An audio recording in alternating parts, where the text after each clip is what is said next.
Good morning and welcome to doctor on கால். ஒவ்வொரு நாளுமே நம்மளோட நிகழ்ச்சியில் ஒவ்வொரு துறையை சார்ந்த சிறப்பு மருத்துவர்களை சந்திச்சுட்டு இருக்கோம். ஆரோக்கியம் சார்ந்த பல விதமான சந்தேகங்களை லைவ் மூலிமா பல விதமான நேர்கள் கேட்டு தெரிஞ்சுட்டு இருக்காங்க. அப்படி உங்களுக்கும் ஆரோக்கியம் சார்ந்த சந்தேகங்களுக்கான பதில்கள் தேவைன்னா 0444459444 இந்த நம்பருக்கு கால் பண்ணி உங்களோட சந்தேகங்களை நீங்களும் கேட்டு தெரிஞ்சுக்கலாம். இன்னைக்கு நம்ம நிகழ்ச்சியில் நிறைய விஷயங்கள் நம்ம கிட்ட பகிர்ந்துக்கிறதுக்காக டாக்டர் நவீன் பாலாஜிஸ் எர்போ கேர் ஹாஸ்பிட்டல் டாக்டர் ஜலஜவதி வந்திருக்காங்க. அவங்க கிட்ட பேசலாம். வணக்கம் டாக்டர். வணக்கம் டாக்டர். இப்போ இருக்க காலகட்டத்தில் எந்த விதமான நோய்கள் எடுத்துக்கிட்டாலும் டாக்டர் சொல்லக்கூடிய முதல் விஷயம் உடல் பருமனாக இருக்கீங்களா, கொஞ்சம் வெயிட் கெயினை குறையுங்க, வெயிட் கெயின் இருந்தால் கொஞ்சம் வெயிட் லாஸ் பண்ணுங்க அப்படின்றது தான் சொல்கிறாங்க.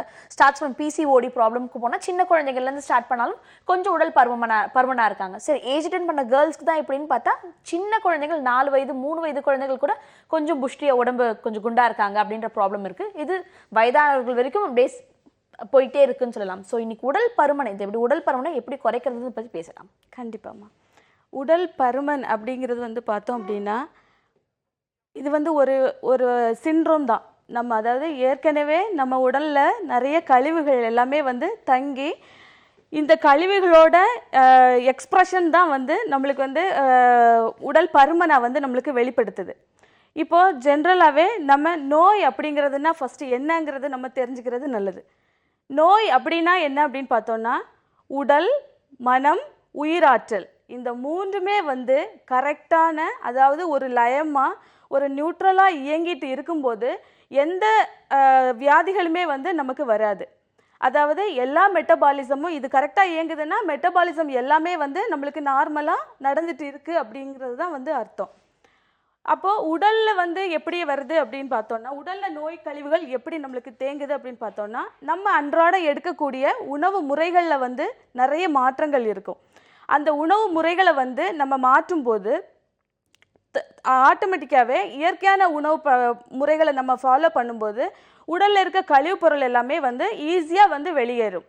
இப்போது மன ஆரோக்கியம் அப்படின்னு பார்த்தோம் அப்படின்னா உள ஆரோக்கியம் பார்த்தோன்னா தேவையில்லாத எண்ணங்கள், டிப்ரெஷன்ஸ், பயம் இது எல்லாமே நம்ம உள்ள அமுக்கப்பட்டு இது நம்மளோட மெட்டபாலிசத்தையே அப்நார்மல் ஆக்கக்கூடிய அளவுக்கு இது மாறிடுது. இப்படி மெட்டபாலிசத்தையே அப்நார்மல் ஆக்கும்போது நம்மளோட உள ஆரோக்கியம் ஆட்டோமேட்டிக்காக பாதிக்கப்படுது. அப்போது மன ரீதியாக கழிவுகளில் நமக்கு தேங்க ஆரம்பிச்சிருது. இப்போது இந்த உள ஆரோக்கியமும் சரி உடல் ஆரோக்கியமும் சரி எல்லாமே கழிவு பொருள் நம்மளுக்கு உள்ளுக்குள்ளே தங்கும்போது என்ன நடக்குது அப்படின்னா உயிர் ஆற்றலே நம்மளுக்கு சீராக நம்ம இயற்கையிலேருந்து கிடைக்கக்கூடிய அந்த உயிராற்றல் சக்தியே மாறுதல் அடையுது. அப்போ உயிராற்றல் சக்தி நம்மளுக்கு எப்படி உள்ள கிடைக்கணும்? அப்போ உடலில் இருக்கக்கூடிய நம்ம உணவு உட்கொள்கிறோம், அந்த உணவில் இருக்கக்கூடிய அந்த கழிவுகள் எல்லாம் உள்ளுக்குள்ளே தேங்க அந்த நம்மளோட மனமும் பாதிக்கப்படுது. மனமும் பாதிக்கப்படும் போது ஆட்டோமேட்டிக்காக அந்த பிளாக்கேஜ் எல்லாமே பிளாக்கேஜ் ஆகிடுது. நம்மளுக்கு அந்த பிளாக்கேஜை எப்போ நம்ம ரிமூவ் பண்ணுறோமோ உயிராற்றல் நம்மளுக்கு ஈஸியாக எளிதாக கிடைக்குது. அந்த உயிராற்றல் எளிதாக கிடைக்கும்போது எல்லா கம்ப்ளைண்ட்ஸுமே நம்மளுக்கு சார்ட் அவுட் ஆகிடுது. இப்போ இதில் இருக்க இந்த பிளாக்கேஜ்னால என்ன நடக்குது அப்படின்னு பார்த்தோன்னா நம்மளுக்கு கரெக்டாக சீராக நம்மளுக்கு வயிற்றில் செரிமானம் ஆகாது. இப்படி செரிமானம் ஆகாத பட்சத்தில் எல்லா நம்ம சாப்பிடக்கூடிய உணவுப் பொருளில் இருக்க டாக்ஸின்ஸ் எல்லாமே போயிட்டு என்ன ஆகுதுன்னா நம்மளுக்கு மெட்டபாலிசம், அதாவது லிவரில் நம்மளுக்கு அஃபெக்ட் பண்ணிடுது. இப்போ லிவர் அஃபெக்ட் ஆகுது அப்படின்னா 1 by 1 மெட்டபாலிசம் எல்லாத்தையும் டோட்டல் கண்ட்ரோல் நம்மளுக்கு அதுதான் பார்த்துட்ருக்கு. இப்போ லிவர் அஃபெக்ட் ஆகும்போது ஆட்டோமேட்டிக்காக மற்ற எல்லா சிஸ்டமுமே அஃபெக்ட் ஆக ஆரம்பிக்குது. அப்போ அப்படி அஃபெக்ட் ஆகும்போது நம்மளுக்கு இப்போ ஃபீமேல்ஸ்க்கு பார்த்தீங்க அப்படின்னா பிசிஓடி கம்ப்ளைண்ட்ஸ் இப்போ நம்மளுக்கு 5ல் ஒரு 2 பேருக்கு 3 பேருக்கு பார்த்தோன்னா ரேண்டமாக நம்மளுக்கு பிசிஓடி இருக்குது, இதனால தான் குழந்தை பீரியட்ஸ் இர்ரெகுலாரிட்டிஸ் எல்லாமே வருது அப்படின்னு சொல்கிறாங்க. ஸோ இதை நம்ம எப்படி கிளியர் பண்ணணும் அப்படின்னா மெட்டபாலிசத்தை நம்ம நார்மல் பண்ணணும். மெட்டபாலிசத்தை எப்படி நார்மல் பண்ணுறது அப்படின்னு பார்த்தோன்னா நம்ம உடலில் இருக்க கழிவுகளையும் மனக்கழிவுகளையும் எப்போ நம்ம வெளியே தள்ளுறோமோ அப்போ தான் மற்ற எல்லா கம்ப்ளைண்ட்ஸுமே சீராக இயங்கும். பிசிஓடி கம்ப்ளைண்ட்ஸ் எதுவுமே வராது. லேடிஸ்க்கு பார்த்தோம்னா பிசிஓடி தான் மெயினாக நிற்கும். அவங்களுக்கு அது பிசிஓடி ஒன்ஸ் வந்துச்சு அப்படின்னாலே உடல் பருமன் ஆட்டோமேட்டிக்காக அவங்களுக்கு வந்துடும். ஓகே, இந்த உடல் பருமன் எதனால வருது, அதனுடைய காரணங்கள் என்னன்றது டீட்டெயிலாக டாக்டர் சொல்லிட்டு இருக்காங்க. அதெல்லாம் தொடர்ந்து பேசுறதுக்கு முன்னாடி ஒரு காலர் கிட்டையும் பேசலாம். Good morning doctor on call. Hello வணக்கம், சொல்லுங்க உங்க பேரை நீங்க எங்க கால் பண்றீங்க? நான் பிரியா பேசுறேன், நாமக்கல்ல இருந்து. ஓகே பிரியா, நீங்க உங்களோட கேள்விகளை தொடர்ந்து கேட்கலாம். டாக்டர் ஜலஜவதி இருக்காங்க, பேசலாம். வணக்கம் அம்மா. வணக்கம் மேம். வணக்கம், சொல்லுங்க. மேம் என் மேரேஜ் ஆகி 2 இயர்ஸ் ஆயிடுச்சு. சரிம்மா. இன்னும் பேபி இல்லை. நாங்கள் ட்ரீட்மெண்ட் எடுத்தோம். சரிம்மா. பிசிஓடி இருக்குன்னு சொன்னாங்க. சரிம்மா. அப்போ இன்ஜெக்ஷன் மூலமாக இப்போ இந்த மாதம் வந்து எக் வளர்ச்சி பண்ணாங்க. சரிம்மா. அது வந்து சீக்கிரமாக இதாயிருச்சு, சின்னதாக இருக்கும்போதே வெடிச்சிருச்சுன்னு சொன்னாங்க மேம். சரிம்மா. ஆனாலும் இந்த பீரியட் இந்த மாதம் ஆகவே இல்லை. சரிம்மா. வெடிச்சு அது வந்து இப்போ ஏதாவது இதாக இருக்குமான்னு நினச்சி தான் கேட்டோம். ஒன்றும் பயப்பட வேண்டாம்மா. 2 இயர்ஸ், அதாவது இப்போதான் திருமணம் ஆகி நம்மளுக்கு 2 வருடங்களுக்கு உள்ளாடி வந்து ஒருத்தவங்களுக்கு கன்சீவ் ஆகலை அப்படின்னா கொஞ்சம் படலாம். அதாவது ஃபேமிலி லைஃப்பில் வந்து தொடர்ந்து 2 வருடங்கள் வந்து சேர்ந்து இருந்துமே வந்து கன்சீவ் ஆகலைன்னா கண்டிப்பாக வந்து நம்ம ஃபர்தர் இன்வெஸ்டிகேஷன்ஸ் வந்து எடுக்கணும்.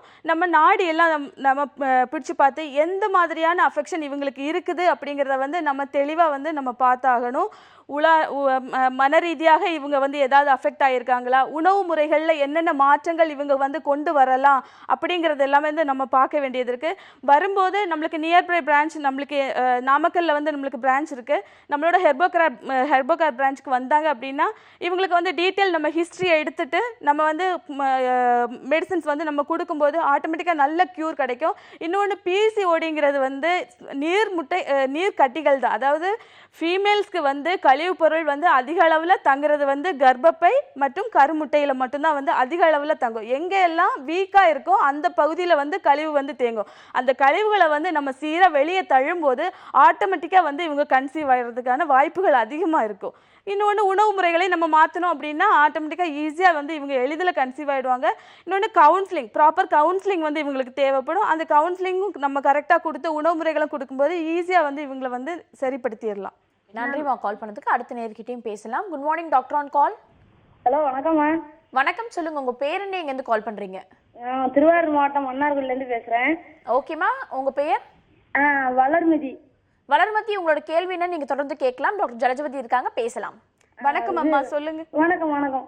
இந்த இது ஐகேர் பவுடர்னு கேட்ராக்ட் இந்த சுகரால பாதிக்கப்பட்டதுனாலமா கண் வந்து குறைவு அப்படின்ட்டு சாப்பிட்ட மருந்து வாங்கி ஐகேர் பவுடரும் 100 சொட்டு மருந்தும் கொடுத்தாங்க.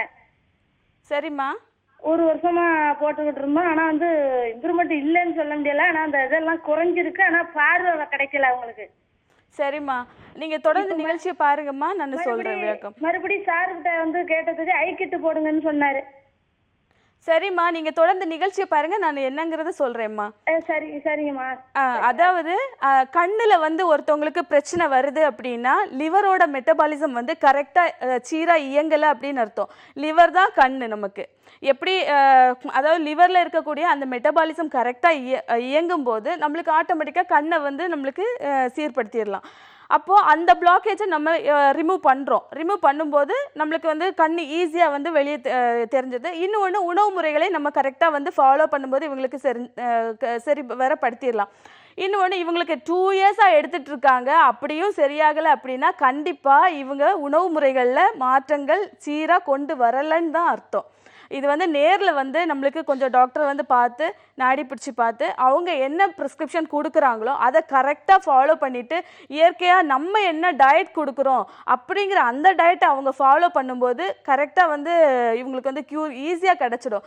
ஒன்றும் இல்லை, பிளாக்கேஜை வந்து நம்ம ரிமூவ் பண்ணும்போது இந்த கண்ணுக்கு போகக்கூடிய அந்த சிக்னல்ஸ் எல்லாமே வந்து கரெக்டாக நமக்கு கிடைக்கும்போது ஆட்டோமேட்டிக்காக வந்து கண் பார்வைகளில் வந்து கேட்ராக்டாக இருந்தாலும் சரி, கண்ணில் இருக்கக்கூடிய ப்ரெஷர் அழுத்தமாக இருந்தாலும் சரி, கண்ணில் சிலவங்களுக்கு வந்து இன்ஃபெக்ஷன்ஸ் வந்து அதிகமாக ஆகிட்டே இருக்கும். ஏன் அப்படின்னா கண் வந்து வீக்காக இருக்குது. அதனால் அவங்களால எதுவுமே கழிவு எல்லாமே வந்து தங்க அவங்களுக்கு இன்ஃபெக்ஷன்ஸ் ஜாஸ்தி இருக்கும். ஸோ விஷன் ப்ராப்ளம் எல்லாமே வரதான் செய்யும். இது 1 by 1 நம்ம கல்லீரல் வந்து ஸ்டிமுலேட் பண்ணி கல்லீரலை நல்லா தூண்டுதல் கொடுத்து அதை பாதுகாப்பாக வச்சுக்கும் போது கண் ஆட்டோமேட்டிக்காக இவங்களுக்கு வந்து சரியாகிறதுக்கான வாய்ப்புகள் அதிகமாக இருக்குது. நேரில் வந்து பாருங்க உமா, நம்ம டாக்டர் வருவாங்க, நேரில் வந்து பாருங்க. தேங்க்யூ ஸோ மச் ஃபார் காலிங்மா. அடுத்த நேர்கிட்டையும் பேசலாம். Good morning doctor on call. Hello, வணக்கம், சொல்லுங்கம்மா. உங்க பேர் என்ன, எங்கேருந்து கால் பண்றீங்க? என் பேர் லக்ஷ்மிங்க, நான் முகப்பேர்லேருந்து பேசுகிறேங்க. ஓகே லக்ஷ்மி, இப்போ யாருக்காக கேட்டு தெரிஞ்சுக்க போறீங்க? நான் எனக்காக தான் கேட்க போகிறேங்க. எனக்கு வந்து 39 வயசு ஆகுதுங்க. ஓகேம்மா, தொடர்ந்து பேசலாம், சொல்லுங்க. வணக்கம்மா, சொல்லுங்க. வணக்கம் டாக்டர். டாக்டர் எனக்கு வந்து யூட்ரஸ் இறங்கி இருக்குன்றாங்க, 3rd ஸ்டேஜ்ல இருக்குன்றாங்க. சரிம்மா. அது வந்து ஆபரேஷன் பண்ணணுன்றாங்க. ஆபரேஷன் பண்ணாம அந்த வளையல்லாம் கூட வச்சு பார்த்தோம், வளையல் மாதிரி ஒன்று வைக்கிறாங்க இல்லையா? சரிம்மா. சிசரியா என்னமோ சொல்றாங்க, அது கரெக்டா எனக்கு சொல்ல தெரியல. சரிம்மா. அது வயிற்றுல வளையல் மாதிரி ஒன்று வச்சாங்க ரவுண்டா யூட்ரஸ் மேல. சரிம்மா, அது பெசரிஸ் அப்படின்னு சொல்லுவாங்க. அது சொல்லுங்கம்மா நீங்க. அது வச்சு ஒரு நாள் ஃபுல்லா ஒரே வயிற்று வலி, அதனால முடியாம அதையும் எடுத்துட்டேன். ஆபரேஷன் தான் வழியா இல்ல வேற ஏதாவது பண்ண முடியுமா? இல்லைம்மா, நீங்கள் ஆப்ரேஷன் வந்து எப்போவுமே வந்து நமக்கு முழுமையான தீர்வு கண்டிப்பாக கொடுக்காது. அப்படின்னு பார்த்தோம்னா இயற்கையாக வந்து நம்ம உடலே வந்து தன்னைத்தானே சரிப்படுத்தி கொள்ளக்கூடிய ஆற்றல் நம்ம உடம்புக்கு இருக்குது. அப்படி இருக்கும் பட்சத்தில் நீங்கள் ஆப்ரேஷன் பண்ணி எதுவுமே எடுத்து வெளியே போட தேவையில்லை. இதுக்கு வந்து ப்ராப்பர் எக்ஸசைஸ், ப்ராப்பர் கவுன்சிலிங் நாங்கள் கொடுப்போம். நீங்கள் வந்து டைரெக்டாக வந்து நம்ம சென்னையில் வந்து மீட் பண்ணுங்கம்மா. ஒரு 8 டாக்டர்ஸ் இருக்காங்க இதுக்காகவே வந்து நம்மளுக்கு ட்ரீட்மெண்ட் கொடுக்கறதுக்கு. அதாவது இன்ஃபர்டிலிட்டியாக இருந்தாலும் சரி, கர்ப்பப்பை சம்பந்தமான அனைத்து பிரச்சனைகளுக்குமே நம்மளுக்கு தீர்வு காண்றதுக்காக டாக்டர்ஸ் நம்மளுக்கு ஒரு குழு இருக்காங்க.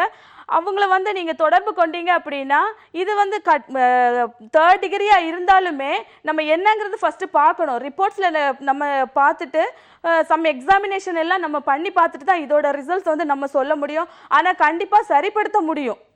அப்படின்னா இயற்கையாக வரக்கூடியது தான், இயற்கையாக வரக்கூடியதை நம்ம இயற்கையாக தான் வந்து நம்ம சரிப்படுத்தணுமே தவிர இது வந்து ஆப்ரேஷனுங்கிறது வந்து ஒரு தீர்வாக இருக்காது கண்டிப்பாக. ஓகே, நன்றிம்மா கால் பண்ணதுக்கு. தொடர்ந்து அடுத்த நேர்கிட்ட பேசுறதுக்கு சின்ன பிரேக் எடுத்துக்கலாம். இது டாக்டர் ஆன் கால்.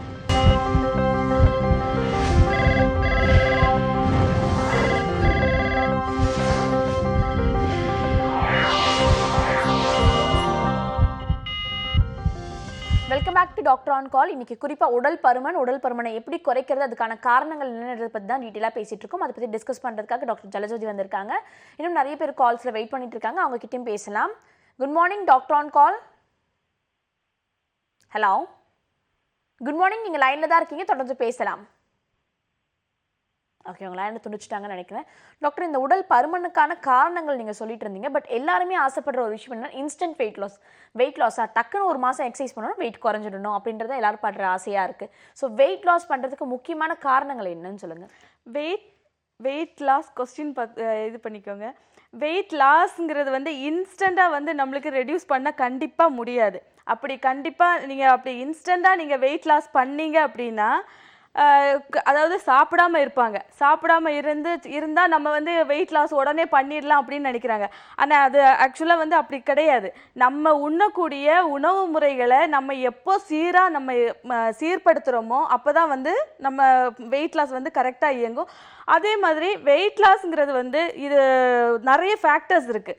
அதாவது சைக்கலாஜிக்கல் ஃபேக்டர்ஸ் இருக்குது, ஜெனட்டிக் ஃபேக்டர்ஸ் இருக்குது, அப்புறம் நம்மளுக்கு மெட்டபாலிசம் வந்து அப்நார்மல் அந்த மாதிரி நிறைய இருக்குது. ஸோ நம்ம வந்து அதே மாதிரி தூக்கம் வந்து மெயினாக வந்து நம்மளுக்கு இந்த வெயிட் வந்து ஒபிசிட்டிக்கு வந்து மெயின் காரணமே வந்து தூக்கம் வந்து சரியில்லாதது. எப்போ நம்ம தூக்கத்தை வந்து சீர்படுத்துகிறோமோ அப்போமே வந்து நம்மளுக்கு மெட்டபாலிசம் எல்லாமே வந்து நார்மல் ஆகிடும். இது ஏற்கனவே நம்ம சொன்ன மாதிரி மெலட்டோனின்கிற அந்த ஹார்மோன்ஸ் வந்து கரெக்டாக நம்மளுக்கு மெலட்டோனின் அப்புறம் இந்த எபினெஃப்ரின் சொல்லுவாங்க, அப்புறம் டோபமைன், இந்த மூணுமே வந்து சீராக கரெக்டான அதாவது அந்தந்த வேலைக்கு வந்து இயங்கணும். அப்படின்னா நம்ம கரெக்டாக தூங்க போகிறது வந்து ஏர்லியராக ஒரு 9 o'clock எல்லாம் நம்ம வந்து போயிடணும். லைட்டெல்லாம் முன்னாடியே ஒரு 1 hour முன்னாடியே வந்து ஒரு half an hour முன்னாடியே வந்து லைட்டெல்லாம் ஆஃப் பண்ணிடணும். ஆஃப் பண்ணிவிட்டு நம்ம கொஞ்சம் ரிலாக்ஸ் பண்ணிவிட்டு அதுக்கப்புறமா போயிட்டு பெட்டில் நம்ம தூங்கும்போது நல்ல ஒரு ரிலாக்ஸ்டான ஒரு தூக்கம் வரும். காலையிலையும் கரெக்டாக நம்ம எந்திரிப்போம். இப்படி இந்த தூக்கம் கூட வந்து ஏன்னா இரவு நேரங்களில் தான் வந்து நம்மளுக்கு கல்லீரலோட செயல்பாடு வந்து கரெக்டாக நடக்கும். அந்த நேரத்தில் நம்ம ஏதாவது டிஸ்டர்பன்ஸ் நம்ம கொடுத்தோம், இடையில எந்திரிச்சு மொபைல் பார்த்துட்டு இருந்தோம் இல்லை டிவி பார்த்துட்டு இருந்தோம் அப்படின்னா கண்டிப்பாக வந்து மெட்டபாலிசம் வந்து அப்நார்மல் ஆகிறதுக்கான வாய்ப்புகள் அதிகம். அப்போ நைட்டில் வந்து அந்த தூக்கத்தை நம்ம சீர்படுத்தலை அப்படின்னா மெட்டபாலிசம் எல்லாம் ஆட்டோமேட்டிக்காக அப்நார்மல் ஆகுது. அப்படி அப்நார்மல் ஆகும்போது பிட்யூட்ரியாக இருந்தாலும் சரி, ரீப்ரொடக்டிவ் ஃபங்க்ஷன்ஸ் எல்லாமே வந்து டோட்டலாக சேஞ்ச் ஆகுது. அப்போ ரீப்ரொடக்டிவ் ஃபங்க்ஷன்ஸ் எல்லாமே சேஞ்ச் ஆகும்போது கண்டிப்பாக வந்து பிசிஓடி ப்ராப்ளம்ங்கிறது வந்து காமனாக எல்லாருக்குமே நிறைய பேருக்கு வர ஆரம்பிச்சிடும். யார் தூங்கலையோ அவங்களுக்கெல்லாம் கண்டிப்பாக வெயிட் ஜாஸ்தி போட்டுரும். ஹார்மோன் தானே, ஹார்மோன் இம்பேலன்ஸ் ஆகும்போது கண்டிப்பாக வந்துடும். சைக்கலாஜிக்கலாக பார்த்தோம் அப்படின்னா குளூட்டோமி அப்படின்னு சொல்லிட்டு ஒரு கண்டிஷன் வச்சுருக்காங்க. அது எப்படின்னா சைக்கலாஜிக்கலாக வந்து சம் பேஷண்ட்ஸ் வந்து தூங்காமல் இருக்கிறது எப்படி ரிஃப்ளெக்ட் ஆகுதுன்னா, நிறைய தூங்க மாட்டாங்க. ஆனால் காலையில் எழுந்திரிச்சு பார்த்தீங்கன்னா அப்நார்மல் பிஹேவியர் பேட்டர்ன் வந்து எல்லாமே சேஞ்ச் ஆகிடும். அதிகமாக சாப்பிடுவாங்க. அவங்க எப்படி சாப்பிட்றாங்கன்னே தெரியாது. எப்படி டிராஃபிக்கில் வந்து நம்மளுக்கு நில் கவனி செல் அப்படின்னு சொல்லி போடுறாங்களோ, அதே மாதிரி நம்ம எப்போவுமே உணவுப் பொருளை எப்படி எடுக்கணும் அப்படின்னா, கொஞ்சம் ஒரு கான்ஷியஸ் இருக்கணும். நம்ம எடுக்கக்கூடிய உணவுப் பொருள் வந்து நம்ம கரெக்டாக எடுக்கிறோமா, இந்த உணவுப் பொருள் உள்ளே போயிட்டு நம்மளுக்கு கரெக்டாக செரிமானம் ஆகுமா என்பதை உணர்ந்து நம்ம எடுக்கும்போது தான் கரெக்டாக உள்ளுக்குள்ளே அந்த ஃபங்க்ஷன்ஸ் எல்லாமே கரெக்டாக ஃப்ளோயிங்கில் வந்து இருக்கும். அப்படி ஃப்ளோ ஆகும்போது டைஜஷன் எல்லாமே நார்மலாக இருக்கும், மெட்டபாலிசம் எல்லாமே நார்மலாக இருக்கும். அப்படி இருக்கும்போது எந்த வியாதிகளும் நமக்கு தங்காது. நமக்கு உடம்புல இருக்க கழிவுப்பொருள் எல்லாமே வெளியே போயிடும். உடலாக இருந்தாலும் சரி, மனமாக இருந்தாலும் சரி, உயிர் ஆற்றலாக இருந்தாலும் சரி, எல்லாமே வந்து நார்மலாக இருக்கும் நமக்கு. ஓகே டாக்டர், அடுத்த நேரம் லைனில் காத்துட்டு இருக்காங்க, அவங்க கிட்ட பேசலாம். Good morning doctor, on call. Hello, good morning, நீங்க லைன்ல தான் இருக்கீங்க, தொடர்ந்து பேசலாம். இன்னைக்கு நம்ம நிகழ்ச்சியில உடல் பருமன். சொல்லுங்கம்மா, உங்க பேர் என்ன? என் பேர் மெஹராஜ் பேகம், புதுக்கோட்டை. ஓகே, உங்களோட கேள்வினா நீங்க தொடர்ந்து கேட்கலாம். டாக்டர் ஜலஜவதி லைன்ல தான் இருக்காங்க, தொடர்ந்து பேசலாம். வணக்கம் அம்மா. வணக்கம்மா, சொல்லுங்க. என் பேர் எனக்கு வந்து 2 கருப்பை இருக்குன்னு சொல்றாங்க. சரிம்மா. ஒரு கர்ப்பப்பையில உள்ள குழாய் வந்து அடைச்சிருக்குன்னு சொல்றாங்க. ஒரு கர்ப்பப்பையில உள்ள குழாயில சினமுட்டை, இன்னொரு கர்ப்பப்பை நல்லா இருக்குன்னு சொல்றாங்க. அது சினமுட்டையில கட்டி இருக்குன்னு சொல்றாங்க. சரிம்மா. கருமுட்டையில கட்டி இருக்குன்னு சொன்னாங்களா, கர்ப்பப்பைக்கு உள்ளாடி கட்டி இருக்குன்னு சொல்லியிருக்காங்களாம்மா? கருமுட்டையில கட்டி இருக்குன்னு சொல்றாங்க. நீர் கட்டின்னு சொன்னாங்களா? நீர் கட்டின்னு தான் சொல்லியிருக்காங்க. சரிம்மா, நீங்க தொடர்ந்து நிகழ்ச்சியை பாருங்கம்மா. நீர் கட்டிங்க திரும்ப திரும்ப அதே ப்ராப்ளம் தான் வருது. என்ன அப்படின்னா, நம்ம யூஸ்வலாக வந்து நம்ம கழிவு பொருளை வெளியேற்றும் போது ஆட்டோமேட்டிக்காக இதெல்லாம் சரியாயிடும். இன்னும் ஒன்று ஃபீமேல்ஸ்க்குன்னு பார்த்தோம்னா கிட்னி எனர்ஜி. சொல்லுங்கம்மா. ஏற்கனவே எனக்கு ஒரு 7 வயசுல ஒரு பையன் இருக்கான். 7 வருஷமா இப்ப மறுபடியும் 7 வருஷமா இல்ல, குழந்தை இல்ல. சரிம்மா. இப்ப இந்த பிரச்சனை மறுபடியும் இப்பதான் வந்துருச்சு. ஒரு அபாசம் ஒண்ணு நடந்திருக்குது. சரிம்மா, இப்ப வயது என்னம்மா உங்களுக்கு? எனக்கு இப்ப வயது 29. 29ங்களாம்மா. இப்ப 2வது குழந்தைக்காக நீங்க ட்ரை பண்றீங்களாம்மா? ஆமாங்க மேம். சரிம்மா, நீங்க நிகழ்ச்சியை பாருங்கம்மா, நான் சொல்றேன். தேங்க்யூம்மா. அதாவது இப்போ இவங்களுக்கு வந்து 2 யூட்ரஸ் இருக்குன்னு சொல்கிறாங்க. ஒரு யூட்ரஸில் வந்து பிளாக்கேஜ் இருக்குது அப்படின்றாங்க. ஒரு யூட்ரஸில் வந்து கருமுட்டை நீர்க்கட்டிகள் இருக்குன்னு சொல்கிறாங்க. ஆனால் கருமுட்டை நீர்க்கட்டிகள் இருக்கிறவங்களுக்கு வந்து அந்த நீர்க்கட்டிகள் வந்து ஆட்டோமேட்டிக்காக சரியாகும்போது கன்சீவ் ஆகிடுவாங்க. சிலருக்கு வந்து நீர்க்கட்டிகள் இருந்தாலுமே வந்து கன்சீவ் ஆவாங்க. அது வந்து நம்மளுக்கு அதாவது ரொம்ப அதிக அளவில் பாதிப்பு இருந்திருக்காது. அவங்களுக்கு பிளாக்கேஜ் வந்து அதிக அளவில் இருந்திருக்காது. இன்னும் ஒன்று, ஃபீமேலை பொறுத்த வரைக்கும் பார்த்தோம் அப்படின்னா, கிட்னியோட எனர்ஜி லெவல் வந்து யாருக்கு வீக்காக இருக்குதோ அவங்களுக்கு வந்து கண்டிப்பாக வந்து கருப்பை சம்பந்தமான தொந்தரவுகள் வந்து இருக்கும். ஸோ நம்ம என்ன பண்ணணும் அப்படின்னா, கிட்னியோட எனர்ஜி லெவலை இம்ப்ரூவ் பண்ணுறதுக்கு நம்ம என்னென்ன உணவு முறைகள் கொடுக்கணும், அப்புறம் என்னென்ன மெடிகேஷன்ஸ் நம்ம கொடுக்கணும். இயற்கை நம்ம ஹெர்போகார் மருத்துவத்தில் வந்து இயற்கை மூலிகைகள் கொண்ட உணவுப் பொருட்கள் எல்லாம் இருக்குது. அப்புறம் வந்து நம்மளோட டாக்டர் வந்து நாடி பிடிச்சி பார்த்துட்டு தான் சொல்லுவாங்க. நம்ம டாக்டர் நவீன் பாலாஜி சார் அவர்கள் வந்து நாடி பிடிச்சி பார்த்துட்டே சொல்லிடுவாங்க என்ன ப்ராப்ளம், இது எந்த இடத்துல வந்து நம்மளுக்கு வீக்னஸ் இருக்குது, அதுக்கு என்ன மருந்துகள் கொடுத்தா நம்மளுக்கு இவங்களை வந்து அழகாக வெளியே கொண்டு வரலாம், ஈஸியாக எளிதில் கன்சீவ் ஆகிறதுக்கான வாய்ப்புகள் அதிகங்கிறத தெளிவாக விளக்கம் சொல்லுவாங்க. இப்போ நேரில் வந்து இவங்க அணுகுனாங்க அப்படின்னா கண்டிப்பாக வந்து இதுக்கான தீர்வு கண்டிப்பாக இருக்குது. இதை சரிப்படுத்திடலாம். கண்டிப்பாக கன்சீவ் ஆகிறதுக்கான வாய்ப்புகள் ஜாஸ்தி இருக்குது. நன்றிமா கால் பண்ணதுக்கு. அடுத்த நேர்கிட்டையும் பேசலாம். வணக்கம் டாக்டர், ஆன் கால். ஹலோ, வணக்கம், சொல்லுங்க, உங்க பேர் என்ன, எங்கேருந்து கால் பண்றீங்க? என் பேர் வந்து புவனேஸ்வரிங்க. நான் குடியாத்துல இருந்து கால் பண்றேன். ஓகே புவனேஸ்வரி, உங்களோட கேள்வியை நீங்க தொடர்ந்து கேட்கலாம். டாக்டர் இருக்காங்க, பேசலாம். மேடம் வணக்கம் அம்மா, சொல்லுங்க. மேடம், எனக்கு வந்து 33 வயசு ஆகுது. ஒரு தைராய்டு இருக்குன்னு சொல்றாங்க. நான் ஒரு வருஷமா டேப்லெட் எடுத்துக்கிறேன். 100 mg எடுத்துக்கிறேன். அதாவது குறையல, அதிகமாக ஆகல, அதே லெவல்ல இருக்கு. வெயிட் அதிகமாக கூடிக்கிட்டே போகுது மேடம். சாப்பிட்டா வயிறு உபசம் ஆயிடுது.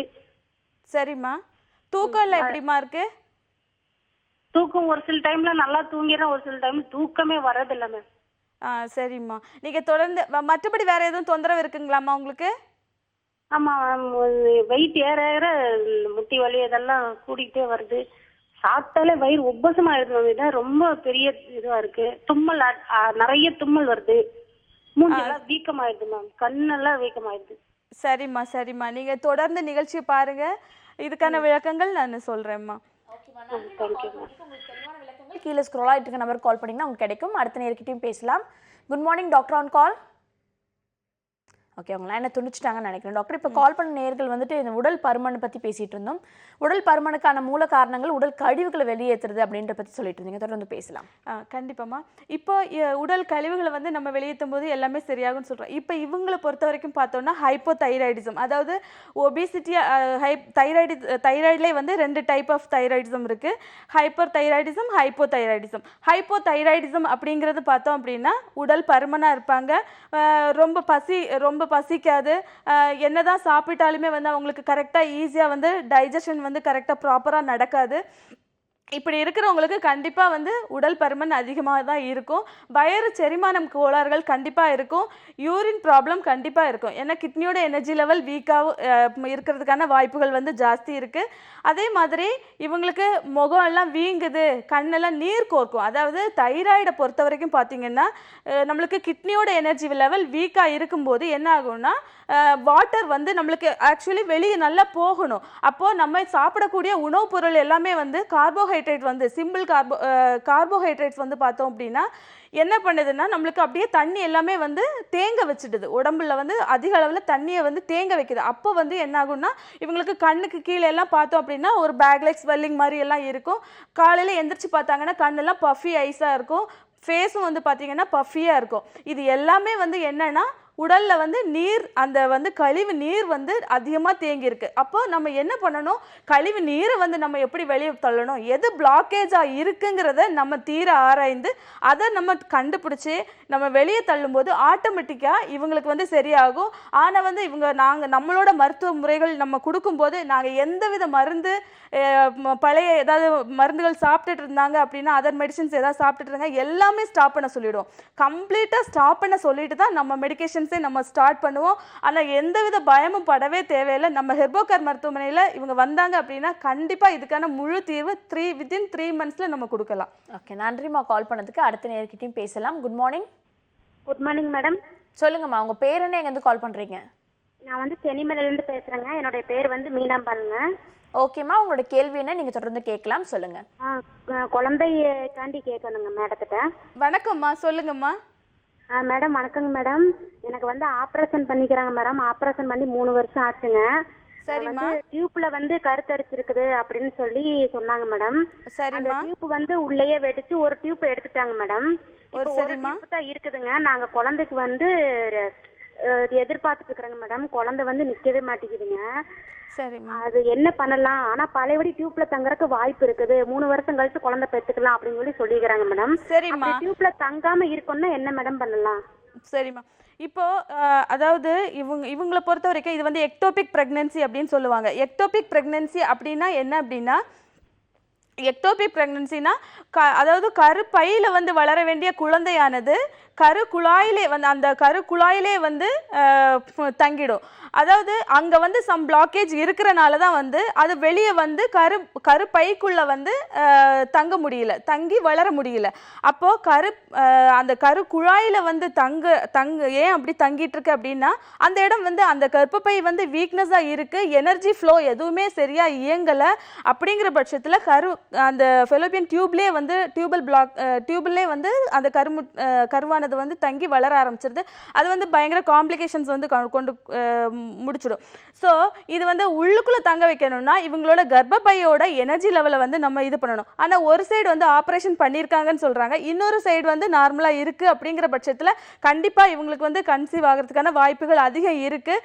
இவங்க வந்து நேரில் வந்தாங்க அப்படின்னா நம்ம பழைய ரிப்போர்ட்ஸ் ஏதாவது வச்சுருந்தாங்க அப்படின்னா எடுத்துகிட்டு வந்தாங்கன்னா நம்ம அதுக்கு தகுந்த மாதிரி நம்ம ட்ரீட்மெண்ட் கொடுக்கலாம். இயற்கையான முறையில் உணவு முறைகள் கரெக்டாக நம்ம கொடுத்து கரெக்டாக அந்த எனர்ஜி லெவல் எல்லாமே நம்ம ஸ்டிமுலேட் பண்ணி நம்ம நாடி பிடிச்சி பார்த்து எந்த இடத்துல பிளாக்கேஜ் இருக்குங்கிறத எல்லாமே நம்ம கிளியர் பண்ணி ரூட் எல்லாமே கிளியர் பண்ணிட்டோம் அப்படின்னா இவங்க எளிதில் வந்து கன்சீவ் ஆகலாம், நல்ல குழந்தைய வந்து பெற்றெடுக்கலாம். ஓகே, நன்றிம்மா கால் பண்ணதுக்கு. டாக்டர் இந்த 1/2 மணி நேரம் ஃபுல்லாக நிறைய ஆரோக்கியம் சார்ந்த விஷயங்கள் எங்ககிட்ட பகிர்ந்துக்கிட்டீங்க. நன்றி வந்ததுக்கு. நன்றிம்மா.